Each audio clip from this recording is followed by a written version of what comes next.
बिस्मिल्लाहिर्रहमानिर्रहीम। अस्सलाम वालेकुम फ्रेंड, माजिद खान ऑटो ये फिर ट्रेनिंग में खुशामदीद। यार ये हमारे पास एक 00 का कार्ड आया था 21ZFE का 2007 मॉडल, जो ये एक्सल आई है।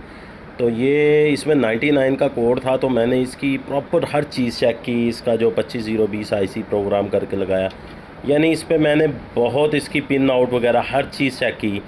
तो फिर मैंने कहा यार एक दफ़ा इसका प्रोसेसर उतार के, जो मेरे पास एक फ्रेश बोर्ड था, मैंने उस पर भी लगा दिया कि चले मैं इस पर चेक करता हूँ कि आया मेरे उस बोर्ड में प्रॉब्लम तो नहीं थी, या उसके कहीं डायाग्राम कहीं उसकी पिन आउट में मसला आ रहा हो।